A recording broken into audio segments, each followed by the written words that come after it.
परिवार अनंत बड़िया परिवार तार कार्यक्रम आदि पर्यंत करुच्ची तेणु से अनंत बड़िया परिवार भक्तमान को शुभेच्छा जनाऊँगी।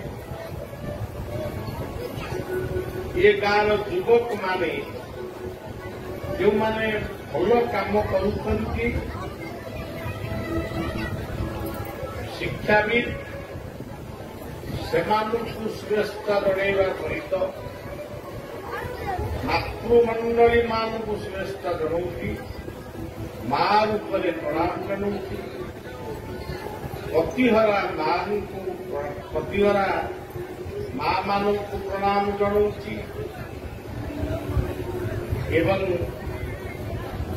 महालक्ष्मी प्रतीक आम कृषक मानकु शुभेच्छा जनाऊँगी। महासरस्वती प्रतीक शिक्षक मानकु शुभेच्छा जनाऊँगी। महाकाली प्रतीक ये काल मुखर आमको रक्षा करती चिकित्सक मानकु शुभेच्छा जणाइबा सहित महादुर्गांकर प्रतीक ये देश को जो माने दुर्गति रक्षा करने सैनिक रूप जीवन अतिबाहित करते सैनिक मानकु अवसर प्राप्त हेले ये सैनिक मानकु मोर शुभेच्छा जनाऊँगी। यही भाव मंच उपर जो माने मंच परिचालना करुछंती जो वैष्णव माने उपस्थित अछंती जो माने मंच उपर कलिया को सहयोग करुछंती समस्त स्नेह शुभेच्छा। ये थर को नहीं बोधे परंपरा बोधे मोर 3 थर आसवा है। यही ग्राम कांडरे अनेक कीर्तन शोभायात्रा मुझे देखी मां माने कीर्तन में नाचती ये गोटे अपरूप शोभायात्रा अनुष्ठित से भाव यही गाँव मां माने आश्रम सहित एते जड़ित बिना निमंत्रण विभिन्न उत्सव मानक से उपस्थित है आश्रम सबु कार्य से सहयोग कर तेणु ये गाँ को बढ़िया सब मन रखी पवित्र पावनी चित्रकूटा नदी बही जाऊँगी। चित्रकूटा नदी मध्य भाग में 2 थर नावयात्रा होती 2 पार्श्वर जनता मानू वृक्ष लगाओ यही आह्वान आम तेणु ये सब कथा गोटे स्वतंत्र कथा तेज आज सभा जो आपने ये गोटे बहुत बड़ कथा जे आपण मैंने शत्रु महाशक्ति को समर्थित कर पतिहरा मां मान पूजा कर महालक्ष्मी मंदिर कहले ये सेवक बुझे जे लक्ष्मी मूर्ति जो पूजा हो से लक्ष्मी मंदिर सी हूँ लक्ष्मी मूर्ति प्रकृत लक्ष्मी मंदिर हूँ आपण मैंने जहाँ बिल बाड़ी बगीचा बा धान खेत कहते ସେ ହେଉଛି ପ୍ରକୃତରେ ମହାଲକ୍ଷ୍ମୀଙ୍କର ମନ୍ଦିର। ମୋ ବାଟରେ ଯେତେବେଳେ କୁଆଡ଼େ ଯାଏ ବଡ଼ ବଡ଼ ଜମି ଗହିରକୁ ଯେତେବେଳେ ଦେଖେ ମୁଁ ମନେ ମନେ ମହାଲକ୍ଷ୍ମୀଙ୍କୁ ନମସ୍କାର କରେ। ଠିକ୍ ସେଇଭଳି ଓଡ଼ିଆ ମିଡିୟମ ସ୍କୁଲ ହଉ, ହିନ୍ଦୀ ମିଡିୟମ ହଉ, ଇଂରାଜୀ ମିଡିୟମ ହଉ, ସରସ୍ୱତୀ ଶିକ୍ଷା ମନ୍ଦିର ହଉ, ବିଦ୍ୟା ମନ୍ଦିର ହଉ, ଏଭଳିକି ପ୍ରଥମ ଶ୍ରେଣୀରୁ ୟୁନିଭର୍ସିଟି ପର୍ଯ୍ୟନ୍ତ ଯେତେ ସ୍କୁଲ କଲେଜ ଯାହା କିଛି ଅଛି ସେଇ ହେଉଛି ପ୍ରକୃତରେ ସରସ୍ୱତୀଙ୍କର ମନ୍ଦିର। ସେଇ ହେଉଛି ପ୍ରକୃତରେ ଗଣେଶଙ୍କର ମନ୍ଦିର। ଯାହା କହୁଛି ତାହା ମଧ୍ୟ ଜୀବନରେ ପାଳନ ଯେତେ ଚିକିତ୍ସକମାନେ ଅଛନ୍ତି ଏଲୋପାଥିକ, ହୋମିଓପାଥିକ, ଆୟୁର୍ବେଦିକ ଯାହା ଯାହା ବ୍ୟବସ୍ଥା ସବୁ ରହିଛି ଗାଁ ଗହଳିର ଲୋକମାନଙ୍କ ଠାରୁ ଆରମ୍ଭ କରି ସହରୀ ଲୋକମାନଙ୍କ ପର୍ଯ୍ୟନ୍ତ ଆଜି ଚାରିଆଡ଼େ ହସ୍ପିଟାଲ ଖୋଲା ହେଇଛି। ଯେଉଁମାନଙ୍କ ଭରସାରେ ଆମେ ବଞ୍ଚିଛୁ, ରୋଗ ହେବା ମାତ୍ରକେ ଆଗ କାଳରେ ଛଡ଼ା ଫୁଙ୍କାକୁ ବିଶ୍ୱାସ କରୁଥିଲେ। କୋଉଠି ହୁକୁମ ହଉଥିଲା ସେଠିକି ଯାଉଥିଲେ, ପାଣି ବୋତଲ ତେଲ ନେଇକିରି। ସାପ କାମୁଡ଼ିଲେ କୌଣସି ଗୁଣିଆକୁ ଡାକି ଝାଡୁଥିଲେ। ଡାହାଣୀ ଲାଗିଲେ, ଭୂତ ଲାଗିଲେ ସେଇଭଳି ଗୁଣିଆମାନଙ୍କୁ ଡାକି ଝାଡୁଥିଲେ।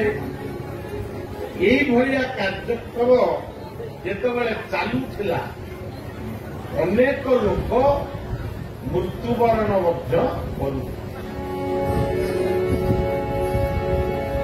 ଧରନ୍ତୁ ଆଖି ଖରାପ ହେଇଛି, ତାକୁ କିଏ କହିଲା ସେ ଅମୁକ ରସ ପଡେ ଆଖିରେ ପକା, ଏମିତି ହେଇଯାଏ ସେ ଆଖିଟା ମଧ୍ୟ ଫୁଟିଯାଏ। ଆଜି ଚକ୍ଷୁ ଶିବିର, ଚକ୍ଷୁ ଶିକ୍ଷା, ଏଲୋପାଥିକ ଚିକିତ୍ସା, ଅପରେସନ ଏସବୁ ଯୋଉ ପ୍ରକାର ଆଜି ଚାଲିଛି,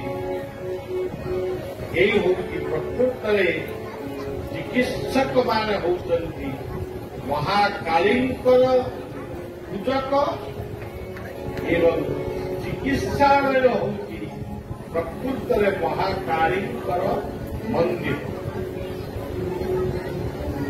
ସାପ କାମୁଡ଼ିଲେ ତୁରନ୍ତ ଡାକ୍ତରଖାନାକୁ ନେବେ।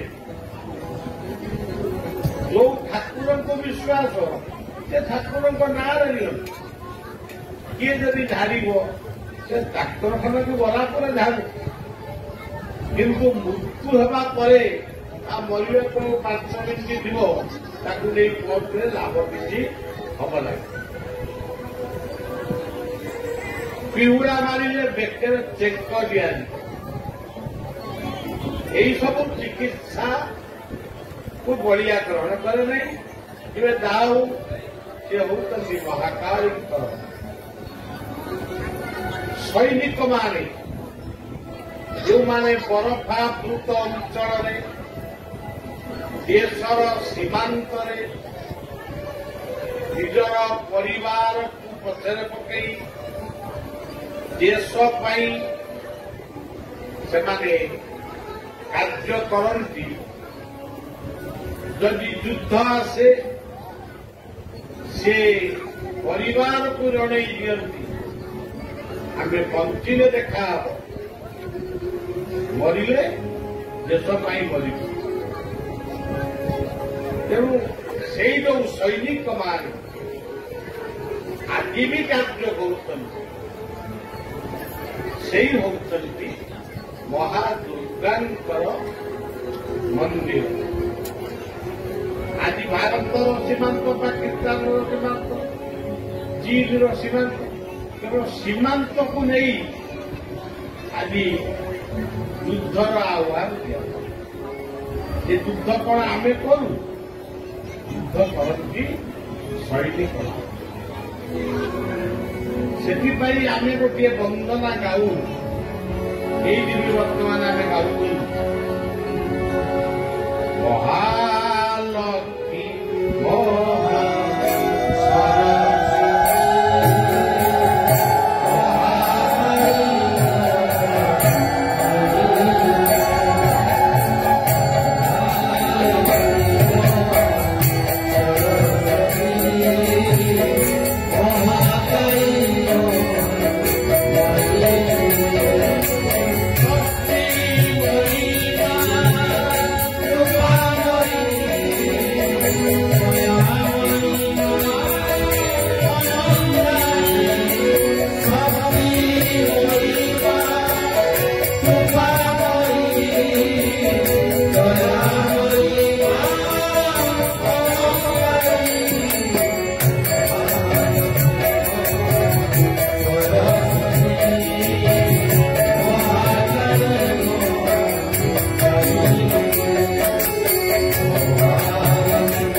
ठीक ସେଇଭଳି ଭାବରେ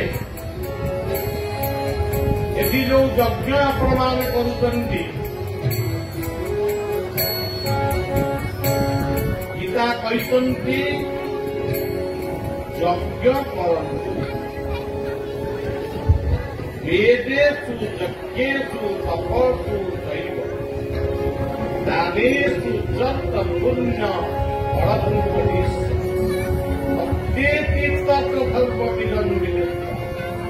योगी परस्कार जदि प्रकृत निष्ठार सहित जदि यज्ञ करादा उपयुक्त घी साकल्य निर्भूल मंत्र नैष्ठिक ब्राह्मण सूर्व श्रुत इत्यादि को नहीं फल सबू नहीं आम जो यज्ञ करू तार फल निश्चित भाव फले। किंतु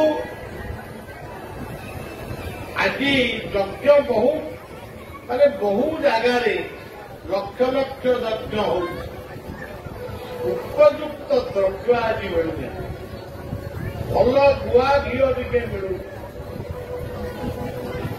तेणु यज्ञ होउछि यज्ञर फल ସେଥିପାଇଁ କୁହାଯାଇଛି ହରେ ମୁରାରେ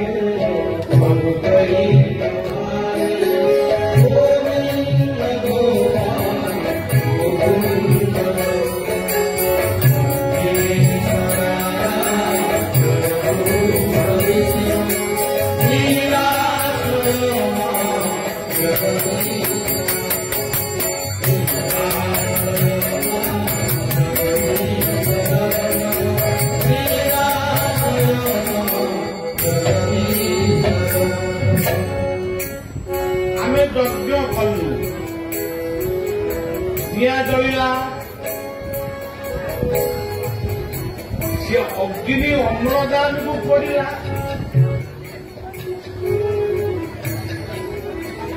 तेणु मन रखिए ये गाँव युवक माने यज्ञ जितेबले करेंगे वृक्षरोपण से पूर्वर वृक्षरोपण कर आहुरी भल वृक्ष लगेवा ओ बंचेवा ये गोटे यज्ञ श्रेष्ठ यज्ञ बोली गीता कहते यज्ञ जप यज्ञस्मि भगवान का नाम को मने मने जप करवा से गुड़ा बहुत बड़ तेरे आउ गोटे यज्ञ कौन महाप्रभु प्रेमावतार नामावतार गौरांग प्रभु नित्याय गौरांग आविर्भाव है 500 केते वर्ष तले से आविर्भाव हो कहले हरेर नाम लोके हरि नाम संकीर्तन जत दूर जाए वो हत्या ब्रह्म हत्या छाड़िया पड़े नाम को करिबू भजन नाम को खाइबू जपटी करिबू मनरे अजबारे नाम को भजन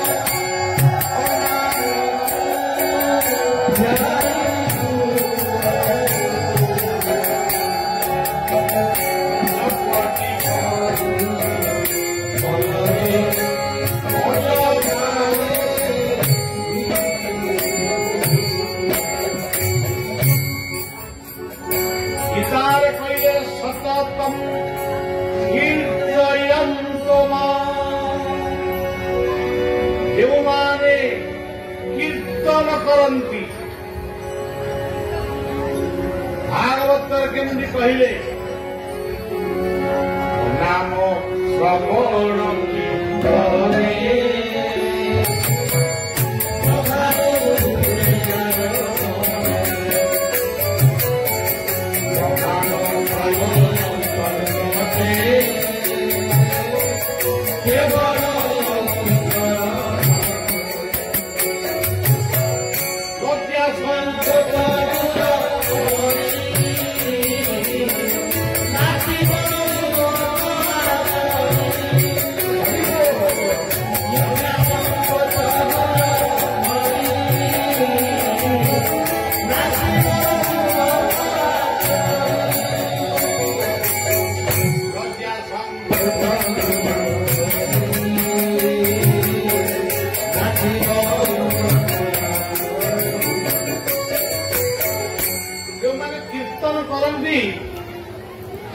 पाखे चाकचक्यर पोशाक नथा किंतु आजिकाली जो कीर्तन सब कर शुणा पाऊँगी पेंट पिंधिक नाम कर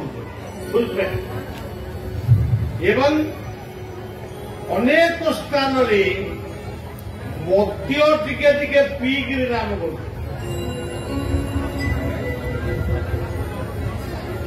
आउ केतक जगह आम देखी पियाज रसुण मसला दे रोसई न कले कीर्तनिया माने खाऊना तेणु बलियार ये पवित्र निवेदन आज पवित्र यज्ञ दरबार आपण मान को कहूँ जो माने नाम करिवे से बेकरे माली पिए तुलसी माली नो काठ माली जो माने नामर महोत्सव करेंगे पियाज रसुण पकेबे जो माने सात्विक भोजन खाई लुगा पिंधि पेट पिंधिले किसी दोष ना किंतु मोटामोटी सात्विक भाव रे जो माने नाम करिवे से माने ही नामर फल से माने पाइबे तेणु नाम ये जो कहली नाम को करू भजन अनाम को जाई ये जो पकई बलिया गोटे यंत्र यही हूँ अजपा मंत्र ये पदक मध्य ठाकुर अभिराम मंत्र कहते ये पदक पंचसखा मानकर जो मान अनुगामी ये पदक मान पकाते किंतु वैष्णव माने तुलसी माई पकाते तुलसी न पड़े पानी टिके पियंती ना तुलसी कहीं पकाती तुलसी होती औषध केतक संप्रदाय लोक कहती तुलसी गछ को ओपाड़ी दियो से पाखे ज्ञान कम आप देखिए ओडिशा हूँ गोटे पवित्र माटी ये आम बलभद्र को तुलसी बोली ओडिशार एमती घर नहीं जो घर द्वार तुलसी गछटे नहीं तुलसी मारिटे पकई कफवात पीत रोग प्रशमित से भली शिव मंदिर में त्रिशाखा बेलपत्र देले तमर रोग भल कदापि नुहे एतिकी बेलपत्र शिव को समर्पण कर से बेलपत्र को नहीं आसी घरे चोबई खाइब द्वारा हजम शक्ति वृद्धि हुए तेणु आमर सनातन धर्मर जो माने पूर्वाचार्य माने तुलसी बेलपत्र इत्यादि को गुरुत्व देइचंती सेमाने केते बड़ विज्ञानी आमे दिए मना करूचु आमे केरे बड़ अज्ञानी आमे बिल्कुल ताकू गवेषणा भी करूना ओडियार कवि सेदिन गाइथिला तुलसी चौरा मूले रंगणी गछ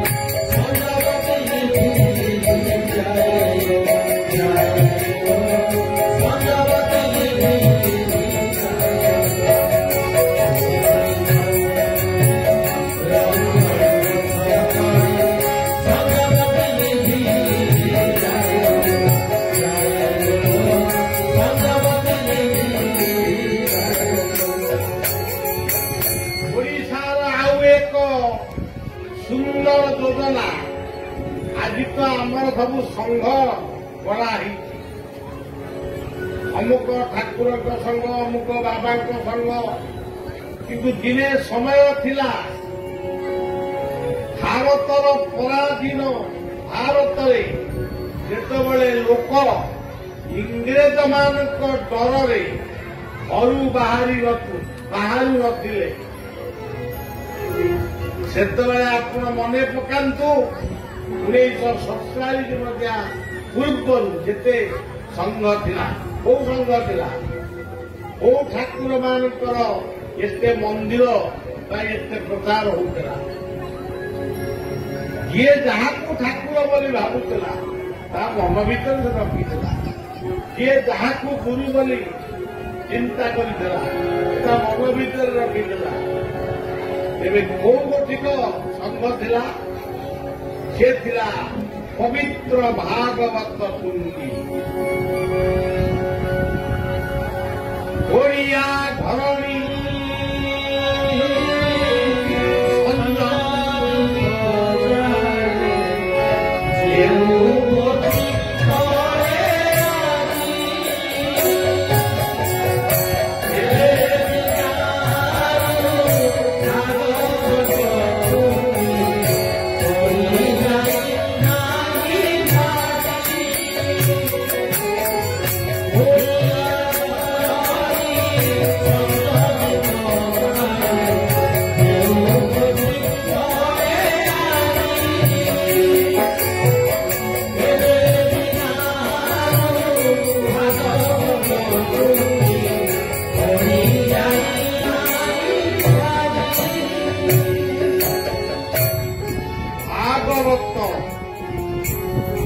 ପ୍ରତ୍ୟେକ ଗାଁ ଗହଳିରେ ଟୁଙ୍ଗି ଥିଲା, ହରିହାଟ ହଉଥିଲା, ଭାଗବତ ପଢୁଥିଲେ।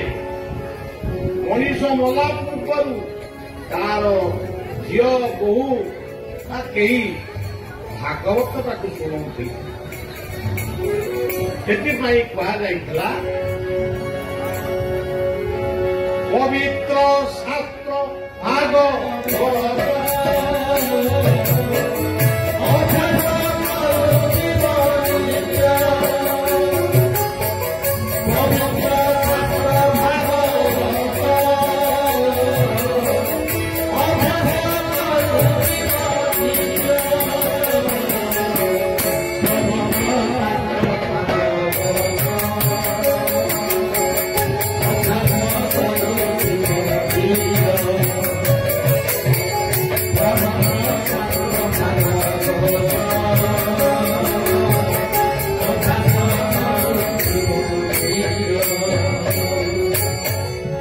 ଭାଗବତ କହିଲେ କଣ?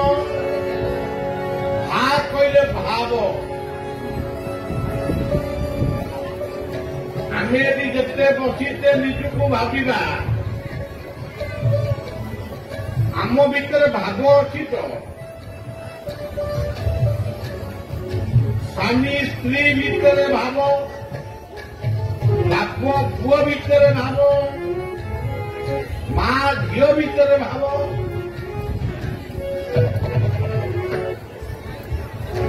ପଡ଼ୋଶୀ ପଡ଼ୋଶୀରେ ଭାବ, ଗୁରୁଜନ ଲଘୁଜନରେ ଭାବ। ଏ ଭାବ ଆଜି ଅଛି, ପରିବାର ଭାଙ୍ଗି ଯାଉଛି। ଭାଇ ଭାଇରେ ଭାବ। ତେଣୁ ଯଦି ଭାବ ଆମର ନାହିଁ, ତାହେଲେ ଭାଗବତ ପଢିଲେ କଣ? ଆପଣ ରାମ ମନ୍ଦିରକୁ ଯିବେ, ସେଠି ଦେଖିବେ ରାମ ଲକ୍ଷ୍ମଣ। ଶିବ ମନ୍ଦିରକୁ ଯିବେ, ସେଠି ଦେଖିବେ ଶିବ ପାର୍ବତୀ ଗଣେଶ କାର୍ତ୍ତିକ। ଯଦି କୃଷ୍ଣ ମନ୍ଦିରକୁ ଯିବେ, କୃଷ୍ଣ ବଳରାମ ରାଧା। ଇଏ ସବୁ ମୂର୍ତ୍ତିର କଳ୍ପନା କାହିଁକି କରାଯାଇଛି? ଆମ ଭିତରେ ଭାବ ସୃଷ୍ଟି କରିବା। ଆଜି ରୋଗୀ ଯଦି ଟିକେ ଜଣେ ଡକ୍ଟରଙ୍କ ପାଖକୁ ଗଲା, ଡକ୍ଟର ଯଦି ରୋଗୀକୁ ଉପଯୁକ୍ତ ଚିକିତ୍ସା କଲା ପରେ ରୋଗୀର ଯଦି ମୃତ୍ୟୁ ହେଲା, ସାଙ୍ଗେ ସାଙ୍ଗେ ଡକ୍ଟର ମାନଙ୍କୁ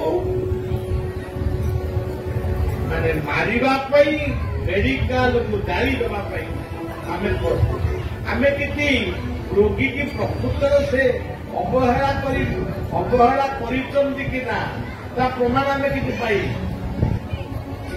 କିନ୍ତୁ ଆଜି ଯଦି ପରୀକ୍ଷାରେ ଶିକ୍ଷକ ମାନେ ଯଦି ପରୀକ୍ଷା କଲାବେଳେ ଯଦି ପିଲାମାନଙ୍କୁ ଟିକେ ତାଗିଦ କଲେ, ତାହେଲେ ଶିକ୍ଷକ ମାନେ ଆଜି ମାଡ଼ ଖାଇବାକୁ ପଡେ।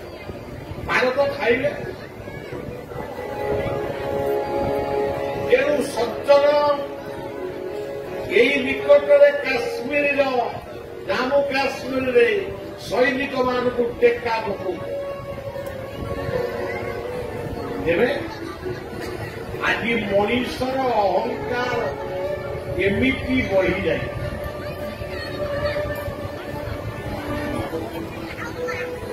ସେଥିପାଇଁ କୁହାଗଲା,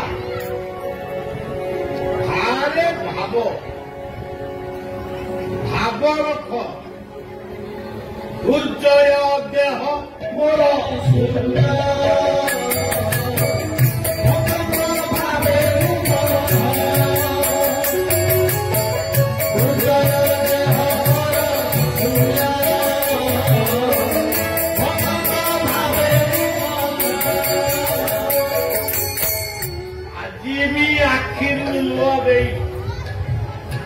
ଯଦି ପ୍ରଭୁଙ୍କୁ ପ୍ରାର୍ଥନା କର,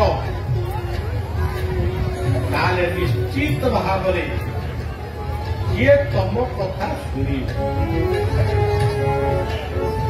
ଶୁଣିବା ତାଙ୍କ ଇଚ୍ଛା, ନ ଶୁଣିବା ତାଙ୍କ ଇଚ୍ଛା। ଯଦି ନ ଶୁଣିଲେ ଆମେ କଣ କରୁଛୁ? ଆରେ ଠାକୁର ଆଉ ସେ ଠାକୁର ପାଖକୁ ଯିବି। ଗୁରୁଙ୍କୁ ଦୁଃଖ ଜଣେଇଲୁ, ଯଦି ଗୋଟାଏ ଦୁଃଖ କୋଉଠି ରହିଗଲା, ପୂର୍ଣ୍ଣ ହେଲାନି, ଆଉ ସେ ଗୁରୁଙ୍କ ପାଖକୁ ଯିବି। ଇଏ କଣ ସବୁ କଥା? ଭାଗବତରେ କଣ ଲେଖା ହେଇଛି? ଗୁରୁଙ୍କୁ ନମ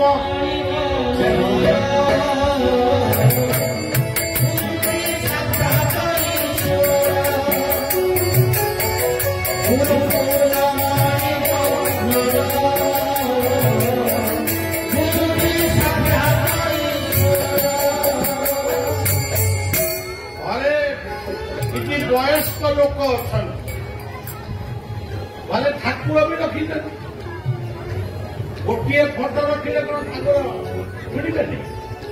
କୋଉ ଠାକୁର ରଖିଲେ, ବହୁତ ଫୁଲ ଥିଲେ, ବହୁ ସମୟ ଆରତି କଲେ, ସବୁ କଲେ, କିନ୍ତୁ ଭୁଲି ଯାଉଛନ୍ତି ସେ ବୟସ୍କ ଗୁରୁଜନ ମାନଙ୍କୁ ଭୋଗ କରିବଣି ତାଙ୍କୁ ଖାଇବାକୁ ଦେବା।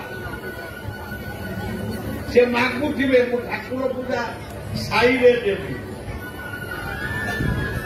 କୋଉ ଗୁରୁକୁ ଆପଣ ଖାଇବେ, କୋଉ ଠାକୁରଙ୍କୁ ପୂଜା କରନ୍ତୁ? ଛୋଟ ପିଲା ତାକୁ ଭୋକ କରୁଛି, ଅନେକ ମା ମାନେ ଅଛନ୍ତି ମାଡ଼ ଦେବେ, ମୁଁ ଠାକୁର ପୂଜା ସାଇଲେ ତତେ ଖାଇବାକୁ ଦେବି। ଏ ସବୁ ହଉଛି ଗୋଟାଏ କଷ୍ଟ ମନ। ଗୋଟିଏ ବ୍ରାହ୍ମଣ ସେ ଦେବାର୍ଚ୍ଚନ କରିବା ପାଇଁ ବିଭିନ୍ନ ଯଜମାନଙ୍କ ଘରକୁ ଯାଏ।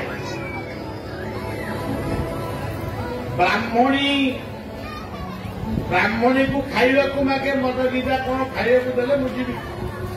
ବ୍ରାହ୍ମଣୀ କହେ ସେ ଯଜମାନଙ୍କ ଘରେ ଖାଇବ, ମୋର ଠାକୁର ପୂଜା କରିନେଇ, ମୁଁ ତମକୁ କେମିତି ଖାଇବାକୁ ଦେବି? ବ୍ରାହ୍ମଣ ଯାଏ, କୋଉଠି ଯଜମାନ ମାନେ ବୁଢାବୁଢୀ କଣ ଦିଅନ୍ତି ଖାଇ ଠାକୁର ପୂଜା କରେ। ଦିନେ କୃଷ୍ଣଙ୍କୁ ସେ ପ୍ରାର୍ଥନା କଲେ ଯେ ମୋ ସ୍ତ୍ରୀ ମତେ ଖାଇବାକୁ ଦଉନି। ହେ କୃଷ୍ଣ କରୁଣା ସିନ୍ଧୁ ଦୀନବନ୍ଧୁ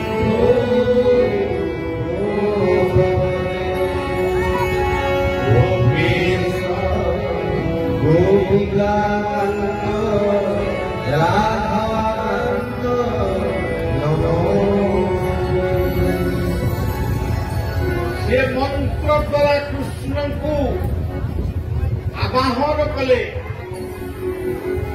ହେ କୃଷ୍ଣ ତୁମେ ସ୍ୱୟଂ ରୂପ ଧରି ଆସ,